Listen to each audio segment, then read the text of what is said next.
అందరికీ నమస్తే. ఏప్రిల్ 4న కేతన్పల్లిలో ఏం జరగబోతున్నది? చైర్మన్ ఎలక్షనా, యుద్ధమా?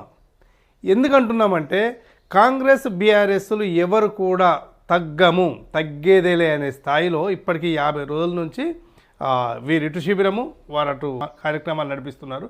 అయితే ఏప్రిల్ 4న మున్సిపల్ చైర్మన్ ఎన్నిక నిర్వహించాలి అని చెప్పి తెలంగాణ ఎన్నికల కమిషన్ రాణి కుముదిని గారు నిన్న నోటిఫికేషన్ ఇచ్చిన క్రమంలో అసలు కేతన్పల్లిలో ఏప్రిల్ 4లో ఏం జరగబోతున్నది?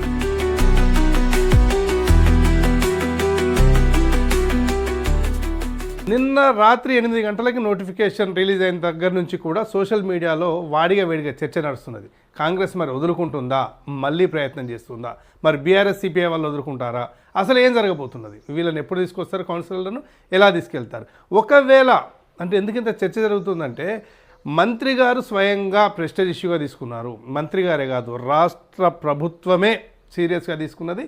ముఖ్యమంత్రి రేవంత్ రెడ్డి కూడా దీన్ని చాలా ఇదే తీసుకున్నాడు.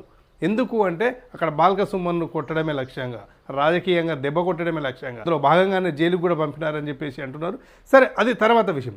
ఏప్రిల్ 4న ఎలక్షన్స్ జరపాల్సి వస్తే, మున్సిపల్ ఎలక్షన్స్ జరపాల్సి వస్తే ఎంపీ ఎమ్మెల్యే అంటే మన ప్రాంత ఎమ్మెల్యే డాక్టర్ వివేకానంద గారు, ఎంపీ గడ్డం వంశీకృష్ణ గారు, వీరిద్దరూ రావాలి.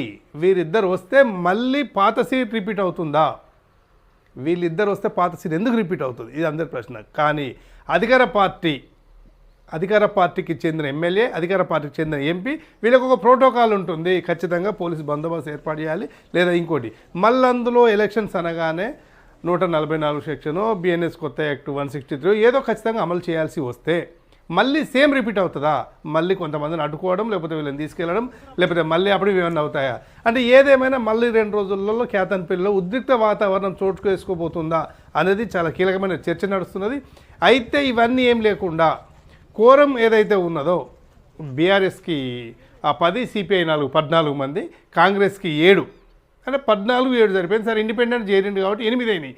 ఇదే ఈక్వేషన్ బట్టి ఎలక్షన్ కమిషన్ కనుక ఎలక్షన్ నిర్వహిస్తున్న ఆఫీసర్ గారు క్లియర్గా ఆలోచించి విడివిడిగా ప్రమాణ స్వీకారం చేయించవచ్చు. ఎందుకంటే కోరం ఉంది. ఇక్కడ మళ్ళీ సేమ్ రిపీట్ అయ్యి మళ్ళీ అధికార వర్గానికో ప్రభుత్వానికో లొంగడం కానీ ఇంకోటి ఆలోచించడం కానీ చేస్తే మళ్ళీ సీన్ రిపీట్ అయ్యే అవకాశాలు ఉన్నాయి. అయితే గతంలో ఏం జరిగిందంటే ఫిబ్రవరి 16న ఉద్దేశపూర్వకంగా అడ్డుకున్నారు, ఆపినారు, సరిపోయింది. నెక్స్ట్ డేకి వచ్చేసరికి అస్తశస్త్రాలు రాత్రి మారిపోయి ఎవరి కార్యకర్తను వారు పిలిపించుకోవడం చాలా గందరగోళమైంది. అందులో కాంగ్రెస్ చాలా ముందడుగు వేసి కొన్ని వేల మందిని మోహరించిందని చెప్పేసి బీఆర్ఎస్ విడుదల చేసిన వీడియోలలో ఉంది. అయితే ఈసారి కూడా మళ్ళీ ఆ పట్టు మీద ఉంటారా మంత్రి గారు, ఎంపీ గారు, లేదా నిజంగానే సరే జరిగిన బలం ఉంది కదా అని చెప్పి చేయించుకుంటారు? ఎందుకంటే మంత్రి గారు 2-3 చెప్పినారు, మేము చేసుకోమన్నాం, సిపిఐ వాళ్ళకి బీఆర్ఎస్కి మధ్య చైర్మన్ గొడవల వల్లనే దాన్ని తాగిపోయిందని చెప్తున్నారు. అసలు ఏం జరిగింది, ఆగిందా, జరుగుతుందా అనేది కాంగ్రెస్ జోక్యం చేసుకోకపోతే సైలెంట్గా జరుగుతుందా, లేదా జోక్యం చేసుకుంటే అసలు ఎలా ఉంటుందనే అంశమై మీ అభిప్రాయాలు షేర్ చేయండి. చూస్తూనే ఉండండి డిఎస్పీ మీడియా తెలంగాణ. ఎప్పటికప్పుడు అప్డేట్స్ మీకు అందిస్తున్నాం. సబ్స్క్రైబ్ చేసుకుంటే మేము అప్లోడ్ చేయగానే, మా టీం అప్లోడ్ చేయగానే ఇమీడియట్లీ మీకు నోటిఫికేషన్ వస్తుంది, చూడొచ్చు. అందరికీ వ్యక్తిగత పంపడం కొద్ది ఇబ్బంది అవుతున్నది, అందుకు క్షమించాలి. ఖచ్చితంగా సబ్స్క్రైబ్ చేసుకోండి. అయితే కేతన్పల్లి మున్సిపల్ ఎన్నికలకు సంబంధించి ఒక బలమైన వాదన ఒకటి వస్తుంది. కాంగ్రెస్ దాదాపుగా వదిలేసింది అంటే, కాంగ్రెస్ వదిలేయకపోతే మళ్ళీ ఇంకా పరువు నిలబడదు, ఉన్న పరువు కాస్త ఇప్పటికే పోయింది.